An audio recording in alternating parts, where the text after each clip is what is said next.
Dinosaur ने करीब 14 करोड़ सालों तक इस धरती पर राज किया। इन डायनासोर की कई हजार प्रजातियां थी। इनमें से कुछ शाकाहारी थे, कुछ मांसाहारी, तो कुछ डायनासोर बहुत ही शांत स्वभाव के थे। वहीं कुछ डायनासोर बहुत ही हिंसक और खतरनाक थे।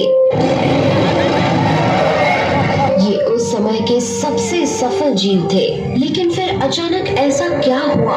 आखिर वह कौन सी घटना थी जिसने इनका नामो निशान ही मिटा दिया? इसे जानने के लिए हमें करोड़ों साल पीछे जाना होगा और डायनासोर्स के उस अंतिम दिन को करीब से देखना होगा।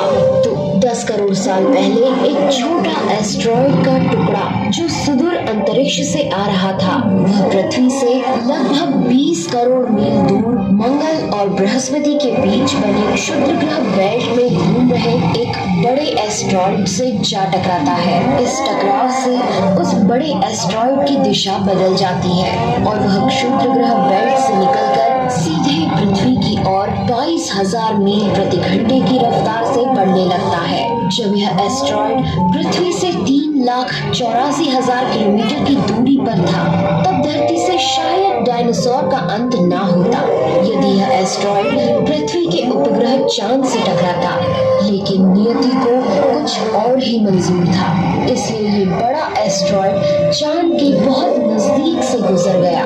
40 किलोमीटर के व्यास वाला 2 ट्रिलियन मीट्रिक टन का ये एस्टेरॉयड प्रत्येक सेकंड के साथ साथ धरती के करीब बढ़ता जा रहा था। ये एस्टेरॉयड जब पृथ्वी के वातावरण के संपर्क में आया तो इसकी रफ्तार एकाएक 70,000 किलोमीटर प्रति घंटा हो गई। पृथ्वी के वायुमंडल में घुसते ही घर्षण की वजह से ये एक भयानक आग के गोले में बदल गया।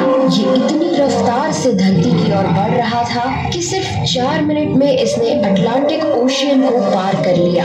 इसकी चमक इतनी अधिक थी कि धरती पर टकराने से पहले ही हजारों जीव आग के इस दहकते गोले को देखकर पूरी तरह अंधे हो चुके थे। ये जीव उस उल्का को देख नहीं पा रहे थे, लेकिन वह उसकी भयानक गर्मी को महसूस कर रहे थे। कुछ ही क्षण में ये एस्टेरॉयड मेक्सिको की खाड़ी के पास जमीन से टकराता है।